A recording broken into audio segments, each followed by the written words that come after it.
Streaming live via the internet. Welcome to ISP Radio, your weekly source for ISP-related news, events, and interviews with industry experts. If you deliver internet via fiber optic, wireless, coax, or any other way, you're in the right place. Chat live with us weekly via ispradio.com every Wednesday at 11 a.m. Central Time. And now a brief word from our sponsors. Link Technologies, providing ISP consulting, support, and hardware for wireless ISPs. TowerCoverage.com, providing online RF coverage maps. Mimosa Networks, providing high-density, high-bandwidth radio products.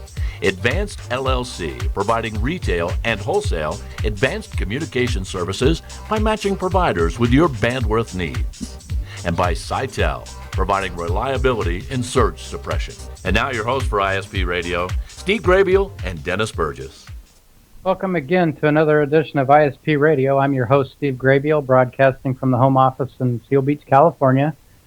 It's a Thanksgiving show, a lot of things to be thankful for, like the end of the world didn't come with us turning into Title II. And I've got Dennis Burgess broadcasting the show and producing it from St. Louis, Missouri. Dennis, you out there? Yes, sir. Yes, sir. We've been keeping busy over here in our neck of the woods. We've had some cold days and some warm days, but it's looking kind of nasty outside now. But all is good, man. Everything's going really well. Pretty quiet out in the industry as in news and government compliance and all that stuff? Yeah, I mean, you got the holidays are with us, and we've definitely had some very specific things going on, but you know the holidays are always the same. What happens is everybody gets to the holidays and they get tired of doing stuff. They don't want to have to break things on the holidays, and they want to be with family and friends. So the market and the news kind of drops off. But we definitely do have some things that are going on. Keep in mind, for everybody that doesn't know, you should already know, Louisville, Kentucky, or Louisville, Kentucky, however you want to pronounce it. I've been corrected about 10 times already. March 15th through 17th is going to be WISP America 2016 in Louisville. So definitely make sure you attend. I actually went to the hotel a week or two ago. Beautiful hotel. You're only a few blocks away from, I believe it's called 4th Street, which is where all the bars and restaurants and nightlife is, downtown Louisville there. So really, really great place, great hosting hotel, great venue. I think everybody's going to really, really enjoy it. Good. Probably like everything else in WISPA, it's going to be the biggest show for that WISP America that they've ever had, I imagine. Well, like they always do, we have the East Coast show, which is WISP America, and whenever we look at the shows, we have the WISPapalooza show, which is the big show in Vegas, and that's usually the large show of the year. And if you have never attended one, you definitely need to. But then we have the WISP America show, and the WISP America show kind of floats around, typically central to East Coast, for the most part, for those people that have a hard time trying all the way or trying to come all the way back to, of course, the Vegas show. Sometimes it's a little far for certain people in Florida and East Coast. So that's why we have that wonderful WISP America show that floats around, different venues, things like that. So all really, really good stuff. Well, yep, that's a good show. Well, on today's show, speaking of WISPalooza, I met when I was there a couple of guys from a large company that actually I'm looking at their ad in the book that I got from WISPalooza, and I got to talking to him. One of them is Bill Gerski. He's the Vice President of Sales for Huawei Technologies USA. And on the phone as well, we have Ron Riney. He's the Senior Account Manager and helps Bill out with day-to-day activity, I imagine, in Huawei. Guys, are you there? Oh, sure are. This is Bill Gerski. Thank you. Yeah, you bet. Thanks for being on the show. When I met you guys invited me up to your guys' room, and you guys had a nice hospitality suite. I appreciate that, and got to visit with you a little bit about Huawei. Bill, could you tell us what Huawei is and how it started?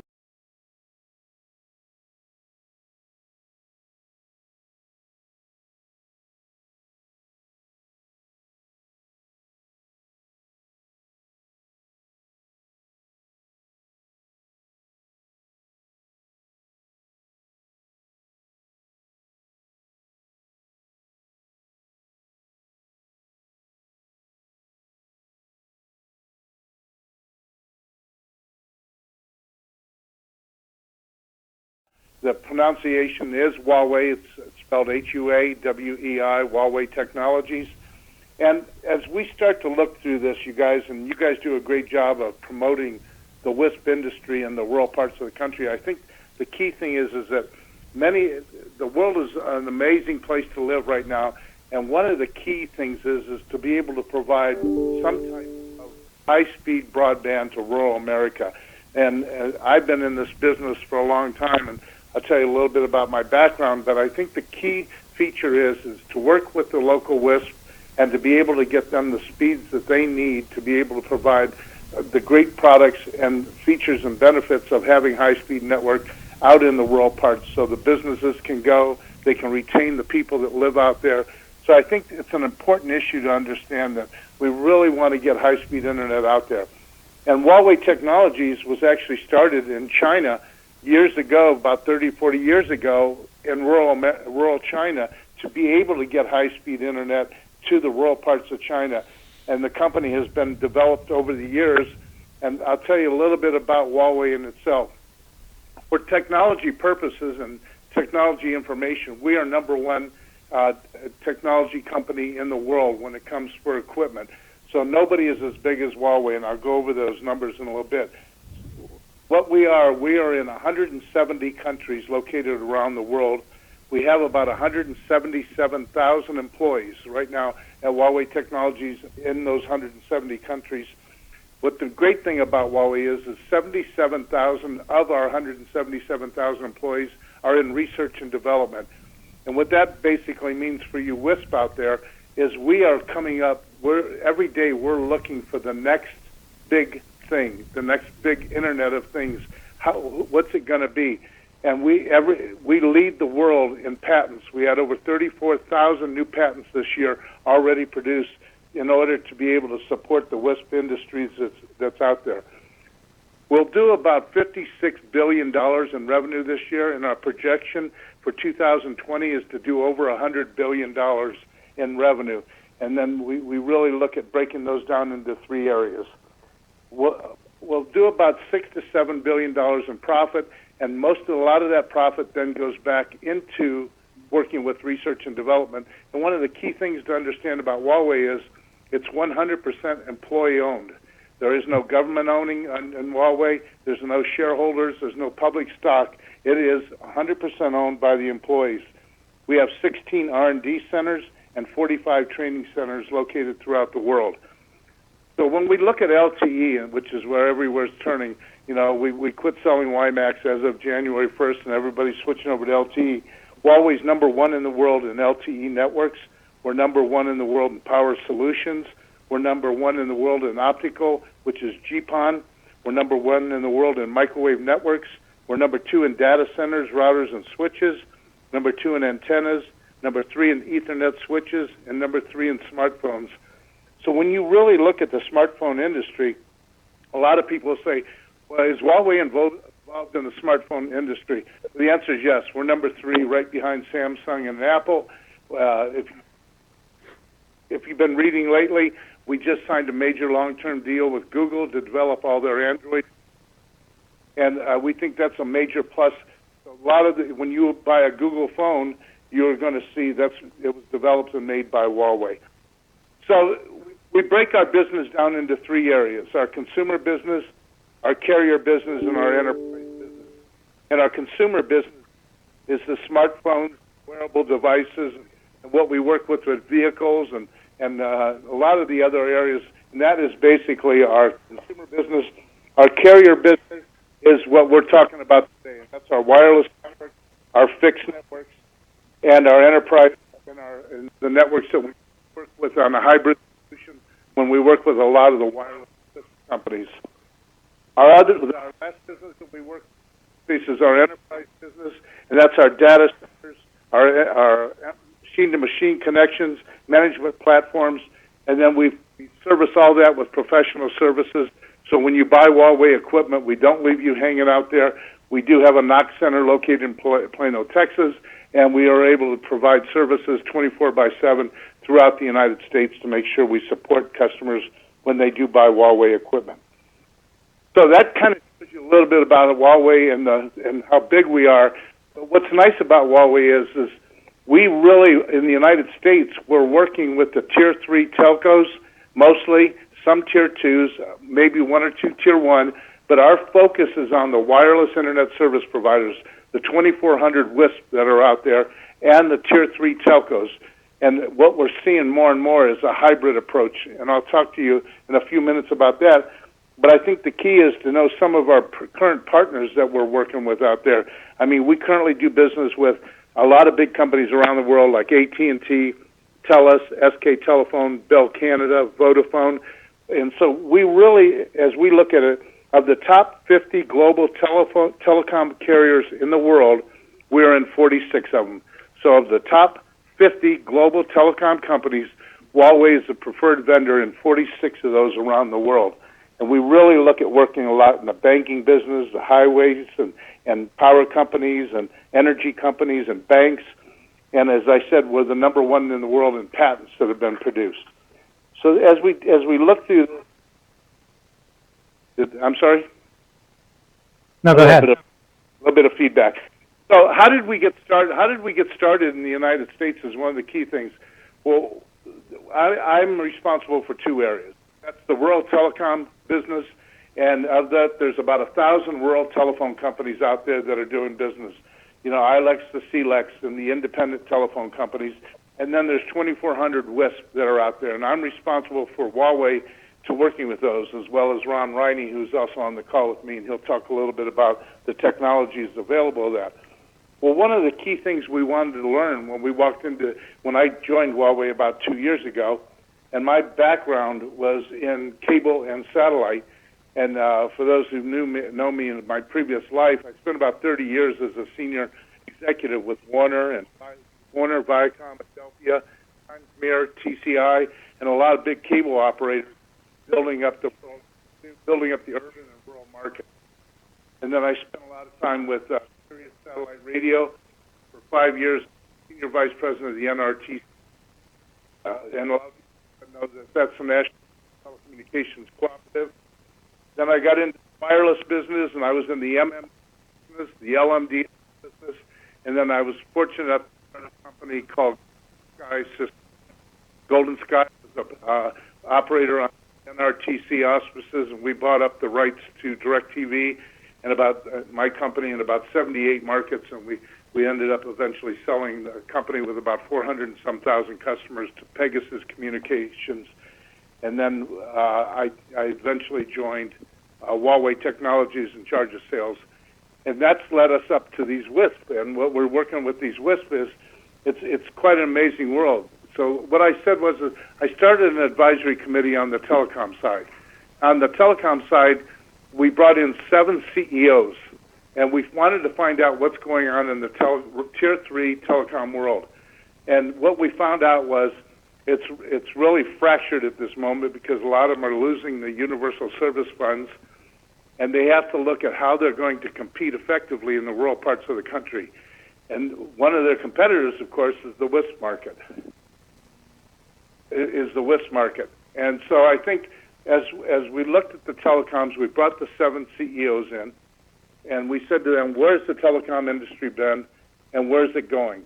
And at that time, we brought the 7 CEOs into Plano, Texas, then to our R&D center out in Santa Clara, California, and then we took them to China to see our facilities out there, and we learned more about the telecom business, and they learned more about Huawei. And of the 7, 5 have purchased GPON equipment from Huawei and are proceeding and moving ahead.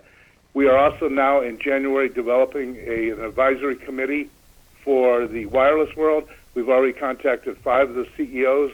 If anybody on the call is with a WISP and you'd be interested in working with Huawei to find out how we can better support the wireless industry, I would love to hear from you guys.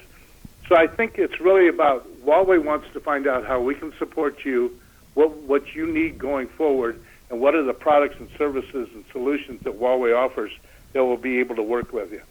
So what did we find? What did we find out about the Tier 3 market, and what did we find out what's going on in the rural part? Well, a lot of these businesses, we found out they have great relationships with their communities, and they have a great relationship with their customers. A lot of the companies out in rural parts have cash on hand, a knowledgeable workforce, and they are early adapters to new businesses like IPTV, the top satellite TV, and they have an established vendor relationship with a lot of the vendors that have been around those areas for a long time. Huawei is a virtual new entrance into the rural markets, and we want to earn the business of everybody out there. So we believe that by attending the WISPAPalooza shows and the WISPA shows and being on radio stations such as this, there'll be more visibility about Huawei and how we can support the WISP industry. What are the challenges for a lot of those WISP out there? Well, it's number one on my list is lack of available funding to build out your WISP market. Changing technologies, marketing and sales support. A lot of the WISP guys that run these businesses out there, they do their own marketing and sales, and they do their own technology. They climb the towers and put the equipment up, and it's a challenge to do the marketing and sales out there. There's an aging workforce out in rural parts of able to retain and hold on to employees. Understanding the total cost of ownership, building an IP network and getting the tower work and building all this out. What is the cost of doing all that, and what are the payback figures? And then, of course, complying with the ever-growing government regulations. We work closely with the WISP industry, and we understand a lot of the stuff that's going on out there. Huawei has a full staff in Washington, D.C. that does nothing more than work with, the government agencies to support the industry for both WISP and the telco industry. And then by losing a lot of these government funding and what kind of funding is available for the WISP industry, we stay on top of that and how much we can support it. So, you guys, if you look at the rural parts of the United States, what's that comprised of? Well, one thing we know is that 80% of the U.S. residents live in an urban area. And I'll repeat that. 80% of the U.S. residents live in an urban area, but 95% of the United States is considered rural. So that really is what it comes down to, is what's called a challenge to build out these markets. And as we look at these challenges, we say, what are the three major challenges? And that's, of course, is distance, density, and terrain. So as these WISP are looking to build out these markets, they have a lot of not only competition out there, but they have to look at how the towers have to go up. How do you get the signal out to everybody? And LTE is a great opportunity to be able to take that into place. And Huawei has a number of solutions that Ron will talk about in a little bit of how we can support you. So as you talk about the hybrid approach, and that's what kind of I really wanted to talk about, you have so many different areas. I talk to the rural telcos right now, and they say to me, Bill, we want to do fiber to the home. It's very expensive because of those three things we just talked about, which, of course, are distance, density, and terrain. And to build a fiber network out in the rural parts of the country is very challenging. So we're seeing a lot of the telcos going to a wireless route, using some of the available spectrum, whether 2.5 or 3.65. They're using that spectrum that's out there. How they can better get to the outer edges of their market and use wireless, and then the inner market use fiber to the home. So basically, fiber-based. We also have a copper-based with our MTS products that allow you now to get triple the speeds off your copper plant using some Huawei CMTS products. We have hybrid-based solutions, additional mobile solutions, fixed wireless, microwave solutions, and then Ronald talked a little bit about the CPE devices that are available through Huawei. So as you look at these markets, look at the challenge of these WISP markets they have to put up with, and the density and the terrain out there, and how many towers. One thing by working with Huawei is engineers will work with the engineers from the local WISP. We will help design their plan out. How many towers, type of equipment, how many homes you can get on a specific tower, how many CPE devices you're going to need, and what's the throughput and the amount of speed that these customers will be able to get once we're finished. And it's kind of a cool. A lot of the shows at the WISPAPalooza show, we brought a van out to the WISPAPalooza show, and we had people actually test our 2.5 and 3.65 speed. And So we were able to do that, and we're probably going to bring out the truck to the WISPA show and to the WISPA Palooza show. So as I start to my part of it, total cost, the cost to do that, and who do you want to be a vendor to be able to provide the service to you?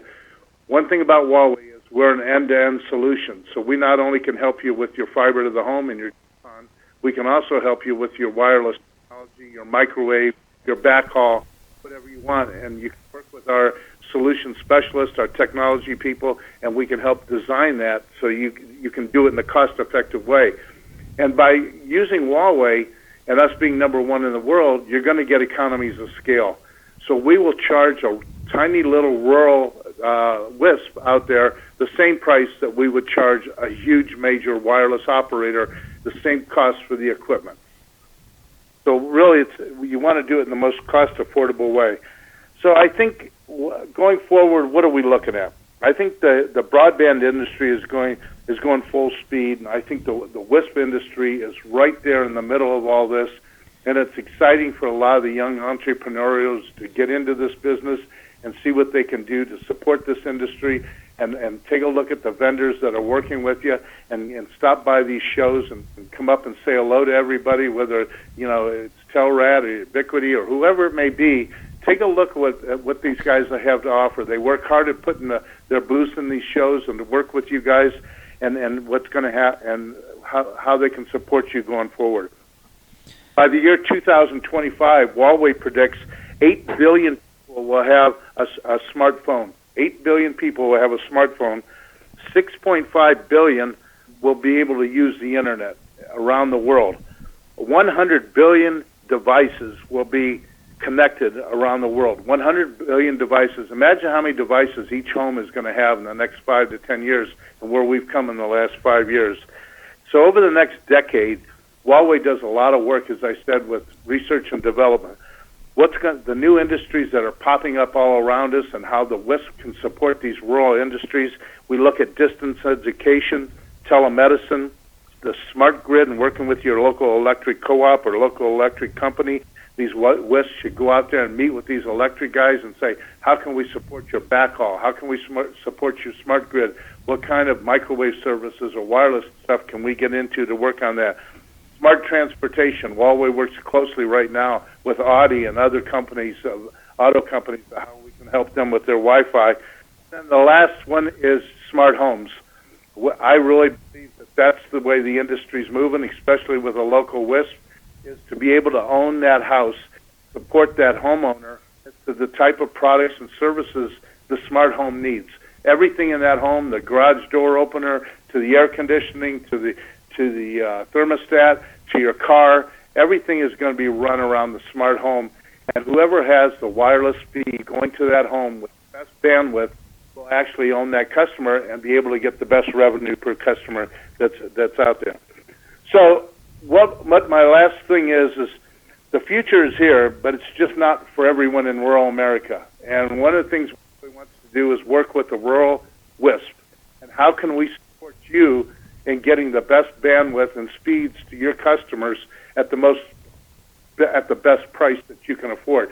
We believe to pick a vendor that can work with you on an end-to-end solution that gives you the best pricing and the best product that's available out there, and work with them and ask them to help you design your network, and then work closely with them. We don't look as a WISP as a customer. We look at you as a partner and a long-term partner. So I kind of hope that helps you guys learn a little bit about Huawei, a little bit about the opportunities, and a little bit about the solutions that we have available. And what I'd like to do is bring it back to you guys and then turn it over to Ron. And if you have any, thank you. Well, Bill, that was a very intensive discussion on Huawei. I'd like to go into, and you briefly mentioned the LTE space. What other wireless products is Huawei doing to help further the mission of WISPs in particular? And maybe that's a question for Ron. Yeah, I'm going to turn that over to Ron Riney, and Ron is my specialist on the wireless side. So, Ron, I'm going to turn that over to you. I appreciate it. Thank you for the question. So I'd like to kind of take a look at this when you ask the question for WISP. Let's look at it as a global perspective. And the reason why I say that, we took on an initiative back in the London Olympics with a company called UK Broadband, which a lot of the WISP are aware who they are because they've been an extreme success case. And they are 100% Huawei. So as we started working with them, they were no more than some of the WISP even in the U.S. And with them, we've also been able to, as this 3.5, I want to leave it as 3.5 spectrum around the world. It's all being utilized in the same way.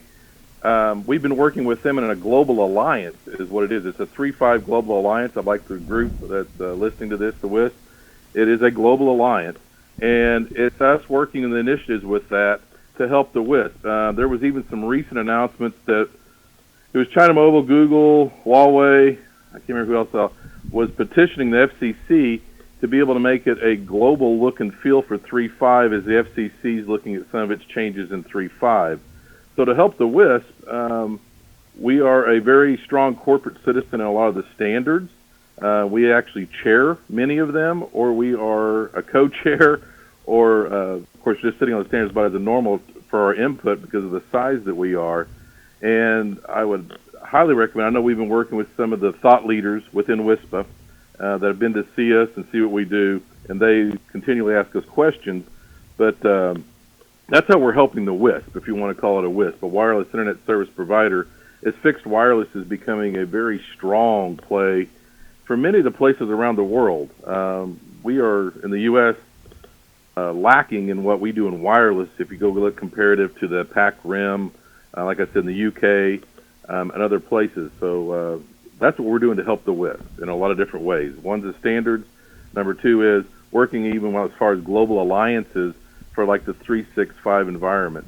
What we call 365, what the global world calls 3.5, which in the near future, 3.55 to 3.7 here in the next year will be what we call 3.65 today.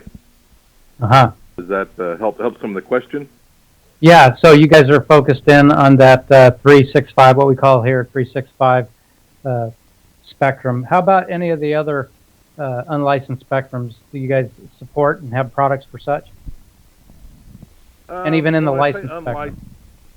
Yeah, I was going to say, so if you look at that from that perspective, there's we're really strong in LTE, and that's what we believe in, because it is an evolution, if you want to look at that as the way that the standards are being done. It's a long-term evolution.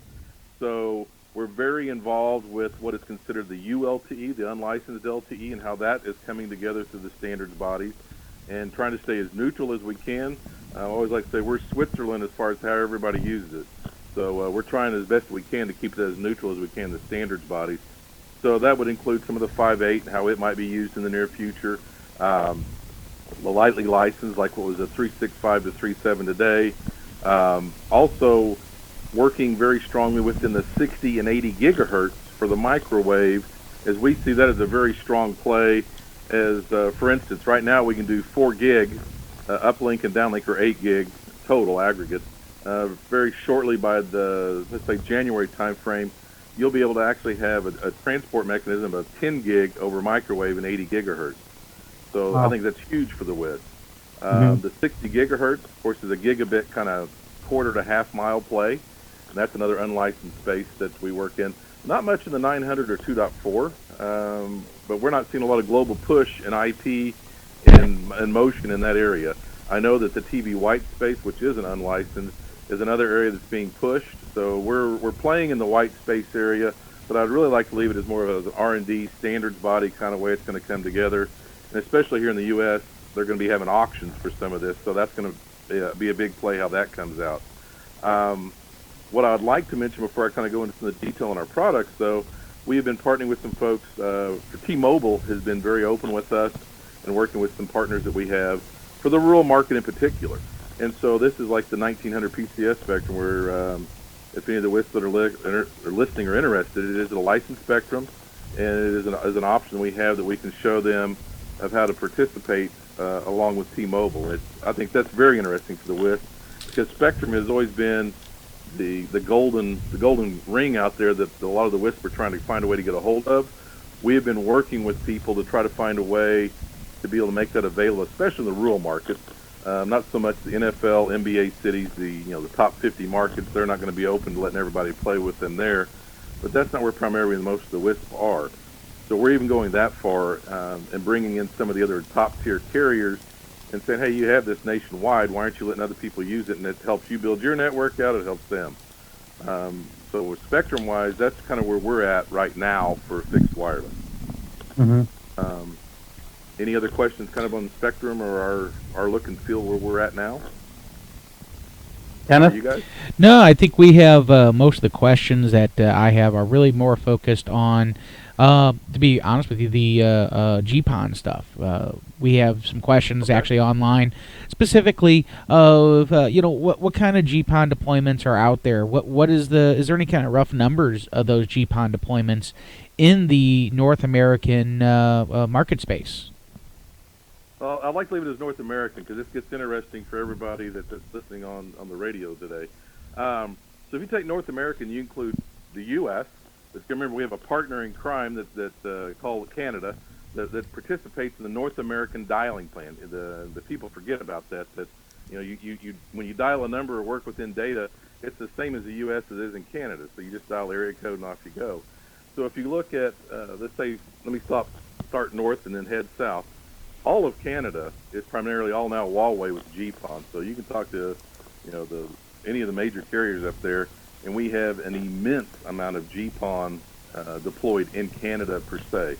We have been working very strongly moving south into the U.S. with some very large wins that we've had here recently. Just even in GPON, we have some very large or some good installations and speaking well of us, all the way down to smaller carriers that we've been working out in Oregon in that area. So if you leave it at that, that's North America. But once again, I always like to try to make sure everybody understands GPON, LTE, whatever acronym you want to use of your medium for delivery, it's all using IP. So since you're using IP has flattened the world in technology. So anything Huawei is doing in GPON can be utilized in the U.S., let's say, or North America, or fixed wireless. And so when you're asking about GPON, worldwide, we are the dominant, extremely dominant leader in GPON. And when you ask about GPON, the next piece you got to think about is one of the things that most people don't. They're thinking about their electronics and how it works. Understand. But you also have to find a way to attach that. And so Huawei, understanding that, we also have what we call ODN, or optical distributed networking. So that's all of the pieces behind it. Let's say the fiber, the patches, all of that stuff, the splicers, the manholes, the handholds. We build all of that also. And so that makes it very interesting for somebody looking at one of our GPON products, some of the people that have been working with us, and they start looking at the total cost of ownership. They go, wow, this is unbelievable because I'm getting everything together, and I really get a huge scale of economy once I put the ODN and the GPON together. And then, of course, what we call ONTs, or the network termination point for actually the CPE. Some people go CPE at the home user's device. We're very strong on that also for different areas and different features for the GPON itself. You got to remember, like BT, British Telecom, all over UK is all GPON Huawei. You go look up in Sweden, they have standardized on Huawei GPON. So there's many countries that have standardized in GPON with Huawei, not just so much little villages. It's a massive deployment at scale also. Like Bill said, it also assists us in technology and understanding, because so many of those countries have small villages that they still have to serve, or small boroughs or small areas of, let's say, 2,000 or less people. So we're always looking at it as a total umbrella, or what I like to call an end-to-end solution in GPON. So yes, optical, we are the global leader. We chair many of the different, like I said, standards bodies in that also. So GPON, we are extremely strong and moving very well within even the U.S. right now with many of our. So Ron, this is Bill. Let me add a little bit on to what you're saying there, because you were asking about North America and some of the stuff, and I'm responsible for a lot of the tier 3 telcos that are out there. And in the last couple of months, we've had some really big wins on GPON out there. And as Ron said, around the world, we have about 44% of the GPON market. In the United States, we've been in the GPON market for about 2 years. So I think when you look at that, there was 2 or 3 major vendors for GPON in the U.S. to work with people, and a lot of them were focused on the Tier 1 industry. Well, Huawei is focused on the Tier 3 and the WISP market to help with the GPON market. And some of our big victories out there were in Eastern Oregon with Hermiston, Eastern Oregon Telecom, with Pocket iNet to do all of Walla Walla, Washington. We have a big swath of Pennsylvania. And most recently, we just went up against 7 other vendors. We just won Hilton Head, South Carolina, to build GPON for the entire city and all the surrounding islands around Hilton Head with a company called Hargray Communications, which was a major win for us. So each month we're winning a couple new GPONs and a couple new wireless products. So I think it's worth noting that although we're small in the United States, we're number 1 around the world, and our goal over the next 2 years is to be able to provide the same products and pricing for these major companies as we'll provide in the United States. So what my suggestion to a lot of WISP is, even though you may be working with one vendor and you're looking at doing a hybrid approach, don't just sit there with that one vendor. Take a look at a couple of different vendors and let them come in there and give you an opportunity to bid out the market. The worst that's going to happen to you is your existing vendor will probably drop their price by 10 to 20% just knowing Huawei's in the marketplace. We make our own equipment. We do everything on our own, so we can cut the cost, and you're cutting out the middle person. You got to remember, most of the vendors in the United States selling wireless or GPON equipment, the equipment's made in China anyway. So we make our own equipment. You can cut out the middle person, and we think we can give you a great cost savings, and plus you're buying the best equipment in the world. I hope that helps you a little bit, Ron. Go ahead. Well, I actually, besides that, I actually have another question. I think those are really good information, or it's really good information for all of our listeners. The other question we have is, as it pertains to acceptance with the U.S. State and local governments. Has Huawei had any issues with that, and are they accepted in state and local government projects, etc.? I think where Dennis is going is back when in my contracting days, when we're dealing with the federal government, there was a Buy American push to get American products out there. Is that kind of where you're going, Dennis? No, there was actually just a question on our chat specifically that they were looking at several different Huawei options and several GPON deployments, maybe not specifically in GPON, but there was a mention that at some point in time, the maybe a U.S. government or a both federal or a state government basically said we can't use these for whatever reason, and the specific question was there any forward progress in allowing the Huawei to be sold or be used in the U.S. government market space? I think, let me tell you, I think that's a great question. And Ron and I are neither one of us are politicians, and we stay away from the political questions that go out there. We work closely with the individual companies that are out there. That being said, one of the first things I did was go out and meet with the FCC and the RUS, and the NRTC, and anybody else that had four letters that wanted to work with Huawei and see what we needed to do. So we've gotten a lot of clearances to work with a lot of the companies. When it comes to government, there's always the security issues. And I don't think it's just with Huawei. I think it's with every company in the world right now. I think the security, cybersecurity is the banner word that's being used out there. And I think Huawei, as I said before, we're going to do about $56 billion this year. And if companies really believe that Huawei's coming in there to try to do something in a backdoor method or do anything else, there's no reason for Huawei to do that. As I mentioned before, probably 90% of the equipment sold in the United States is in China. And so most of my competitors, those vendors out there, most of them are using Chinese equipment anyway. We just happen to be called Huawei, and we like the name, and it's from China, and we work hard to establish that name out there. So I think it's, to answer your question, it's on an individual basis. If we're working with a company and they want to know about that, we'll work with the government agencies. We have a government agency in Washington that's fully staffed that works with the House and the Senate and the FCC and everybody else. So to answer you, I think it's on an individual basis, and we look at those moving forward, and we'd love to work with that wants to work with us. And there's always going to be worrying about cyber, but it's not just with Huawei, it's with every company. Does that answer your question? Yes. Yeah, I think that answers the question that people are specifically asking, and I don't think it's a good forum here for further. If they want more discussion on that, they can get in contact with you. So I guess we really didn't get a good answer. I mean, what do you think the market share is on GPON deployments? I know you guys have been winning products in the North American, but what do you think your percentage is in North America? You said 44% worldwide. What is that in North America?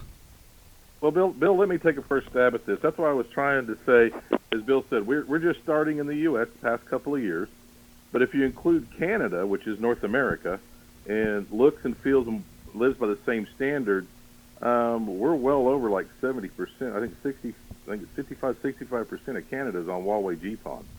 And anybody that's up in Canada, that's what they're going to see. Moving south, as Bill said, we're winning many projects as we are now being involved in a lot of the GPON initiatives in different areas. Matter of fact, some of the stuff that we have that's been even built in R&D has been built in some of the Tier 1 labs in what we call joint innovation in relationship to GPON. So we see the future in GPON in the U.S. is wide open for us, and it's going very well as people really take a stronger look at Huawei and see that. One of the questions y'all didn't ask on GPON, though, and understanding the WISP, is what you all call active Ethernet. We used to kind of back away from that because that's really proprietary, but as I got to understand the WISP better, it's really what Huawei calls carrier Ethernet, and that's CEF and MEF2 standards that can be applied to the actual end equipment. And yes, we participate very well in that market too, and we're just starting to move forward in that in our switching arena and things that we can support that with for the WISP. And that's us just understanding terminology changes as some of the WISP thought leaders are starting to see what we have. They say, well, we could use you all also of what we term active Ethernet in the WISP market. So, Bill, you want to add to that? No, I think that was a great answer, Ron. What about any GPON future, like 10 gig GPON solutions? Is that actively being deployed yet? No, it's not active. It's not active. It is today. We are what everybody calls XGPON, which is 10 gig. We've had that for well over about a year and a half now, available through our product line. So if that's what they're wanting to move forward, we can actually implement that today. It's not being R&D'd or any of that. We've already developed that and working forward in that environment. We're actually moving on with some other technologies through R&D and stuff that people can see articles about us on TDWM, which is unbelievable speeds as we start to move out and transport 100 gig within the GPON. So there's some other technologies even beyond. We're already at 10 gig GPON or XGPON, moving on for faster and better speeds through GPON equipment. So for Huawei today, yes, 10 gig is something you could actually buy and implement today if you wanted to with us. Yeah, and I think it's worth adding on to that, you guys. I mean, the Huawei equipment, as I said, we have 77,000 R&D employees, and they really, when they build this equipment, they build it for the long haul. So a lot of times when there's upgrades being available to the GPON equipment and any other equipment, you don't need to forklift that equipment and pull it out and replace that. A lot of our equipment is just a software upgrade. So when companies are looking to do stuff, instead of pulling all that equipment out there and replacing it, the Huawei equipment has the solutions in it that are embedded in there so that you really are just going to need to do a forklift right there, and we can do a software upgrade to a lot of that equipment, which is a great savings to a WISP. Absolutely. I'm glad you mentioned that. Gotcha. And there's another question they have, and this goes back to that 10 gig GPON question. A specific version, NG-PON2. I'm not familiar with that. Are you?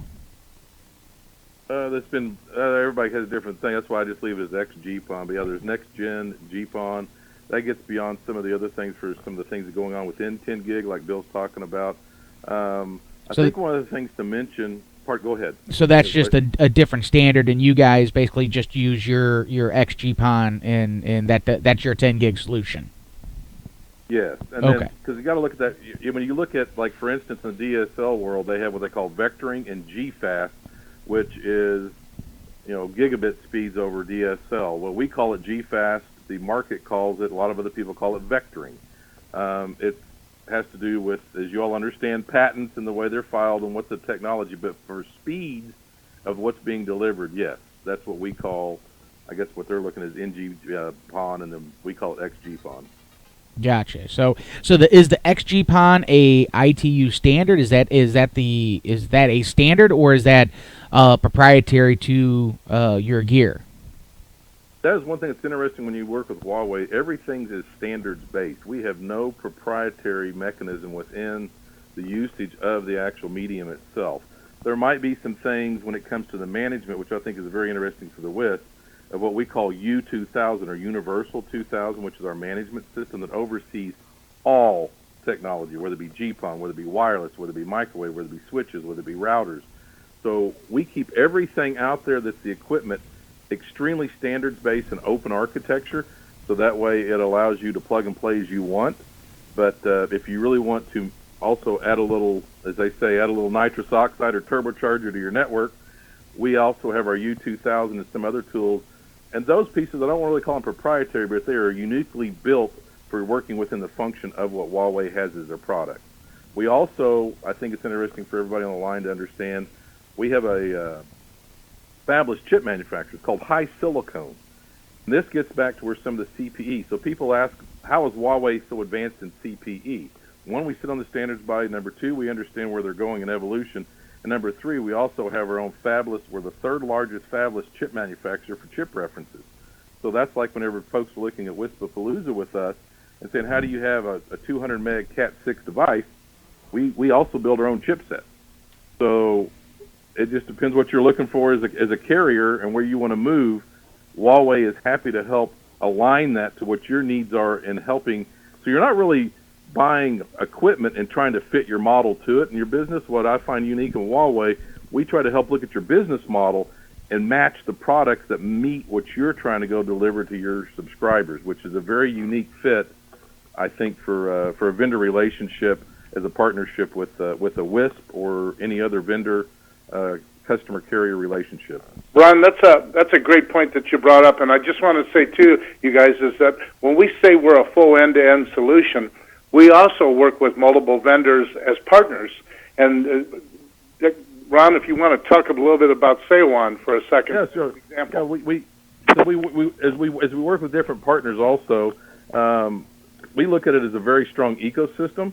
And those that have been around Huawei understand that working with us, we like to keep a very strong ecosystem because that does not help anybody when you have it very one-sided, which we've had in our industry from times.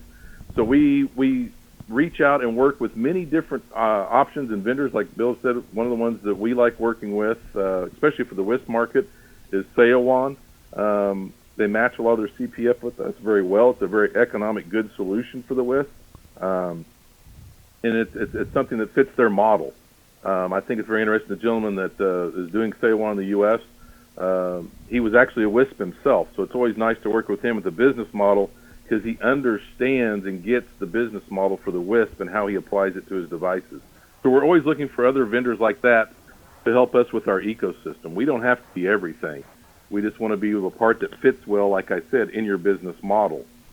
So speaking of business, you had mentioned that Hawaii or Huawei, you guys see lack of funding as a specific build-out challenge for wireless ISPs.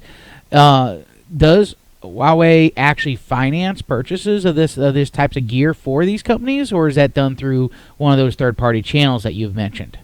That's it. Well, Ron, I got that. That's a great question. And what we have done is we've vetted out 2 or 3 leasing companies.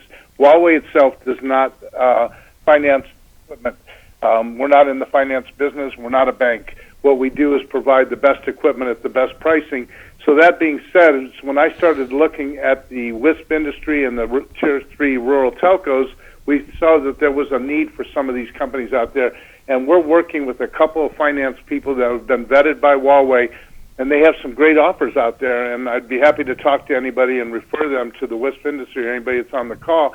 but a lot of them have like a 5-year financing deal with a 4 or 5% interest rate, and they buy it out at the end of the 5 years for $1, and you can get upwards of $5 million in financing to purchase your equipment. So I think they just go out there and find out who the company is, check their financials out, and if their financials are somewhat in place, then they can work well with Huawei, and we can help them get the financing they need to buy the equipment and to move forward. Because we want to work with them, and we understand that there's a need for financing in some of these areas out there. Does that help? Yes. So since we're coming up on the end of the show here, specifically, if we're looking at demoing Huawei equipment in our network, or have a consultant to work and talk with about routing and switching products, as well as the GPON products, and of course any fixed wireless products, who is the person that all of our people, all of our listeners should be contacting? What's their contact information? How do we get a hold of you so that as we go forward, we can demo that equipment, we can see it, we can talk about it, we can get consulting on it, etc.? That's a great question, and I think you can direct all those to myself, because one of the great things about Huawei is we understand we're a new company in the United States, so we do a lot of try and buys. So whether it's with our 365 or 25 equipment, we do a lot of try and buy processes with these customers out there. They can reach me it's Bill Gerski, BILLGERSKI. My phone number is I'm in Las Vegas at 702-493-6142, or send me an email at bill.gerski, Gerski, at huawei.com. Bill.Gerski at huawei.com. I'll be happy to answer any questions. We'd be glad to work with anybody that's out there that wants to look at a cost-saving opportunity and buying the best equipment. And we really do appreciate you guys doing this call today. I think Huawei has a great story to tell. You guys have a great program, and I think it really worked out well today. And I hope everybody has a great Thanksgiving. Yes. Well, Bill, if I could, Steve, I know you had a question. Yeah, so this is a practical question for Bill or Ron. Okay, so this show has gotten me into a lot of new things, and one of which is I'm going to be developing a fiber optic network for a community 26 miles of road, and working towards that. I'm an ISP. What's the process? I mean, you guys sell equipment and products and stuff like that, and we're in the initial stages of drumming up support for this project. And say I'm interested in Huawei and the products you guys have to offer. What would be my next step? Would you guys have some people to help me develop an end-to-end solution for this community so that I can go forth and just start construction and start lighting up people with fiber optic? You know, this is where rubber meets the road. You know, there's other ISPs out there in the same situation. And just, you mentioned that the people call you, Bill, but I mean, does Huawei offer any help in network design for a WISP that's never really gotten involved in fiber optics but has a pretty rudimentary knowledge of it? Go ahead, Ron. Yeah, we actually do. That's what Bill was saying with our services. A lot of our solution guys that work with us, what most people call sales engineers, get involved in the design. What I would find interesting for a community is not so much even lighting up to the subscriber. We can also help, like I said, with all of the components that build that out, the splitters, the fiber, all the other pieces, which are really a lot of the headaches. We also work very closely if they need to have professional engineers to be signing off on designs and stuff. I've worked very hard with Bill to have quite a few of the professional engineers be aware of what we have and what we do to be able to work with us to help with the design if they need those for different federal or local or state authorizations for a professional engineer to sign off on. So we can, Huawei does not have PEs in-house, but I can definitely help point them to people that can help us. And then lastly, all the way through the transmission and tying into whoever the peer-to-peer connection that they might be having, we have all that equipment and are number one in the world in the transmission world. I mean, we even do submarine. I know that's not probably anybody in the U.S., but we're one of the only submarine fiber optics companies. So, yes, anything within fiber, and we are more than happy to help them. We want to keep, like I said, we're very strong in trying to help the communities and being a very strong corporate citizen in the U.S. Huawei is very committed to that. So if they want to get a hold of Bill, and we'll just start the process and see and show them how we can help. And We've Ron, done this all over the world. Ron, let me add on to that, you guys, because I think you brought up a good point. A lot of the WISP have very small staffing, and a lot of the guys do multiple jobs, as we all know. So one of the things about Huawei is, and you brought it up, we can come in and help them with the design, but also we can help them through the whole process. So a lot of times, a lot of the engineering guys are also the general manager or also the CEO. They don't have time to pick 3, 4, 5, 6, 7 different vendors to do all this. That's what's great about Huawei doing an end-to-end solution. And if they're doing a wireless or, as you say, a GPON project that they want to do out there, we're a one-stop shop where we can help them find one vendor that allow them to give the pricing on everything. They can go and get pricing from somebody else, but I can pretty much bet you that we're going to beat them out on the pricing side of it, and as well have the best equipment and the best value as a vendor. But, you know, we like people to look at other people. But if you're an engineer out there and you've got a big job you got to do, and you got to add on 2,400 homes on a GPON project, it'd be nice to have one vendor to talk to and get the whole process down. You can talk to the other ones and get the pricing, but wouldn't it be nice to not have to go to 6 different vendors to buy 6 different types of equipment and do 6 different POs with companies and spend a lot of time in the office trying to figure that out versus have one company get the best equipment at the best price? Great point. Great point. So I guess for me, the next step is just to call up Bill and to sit down, and once I get the project rolling, to visit with you guys to see how we go forward with a Huawei solution possibly.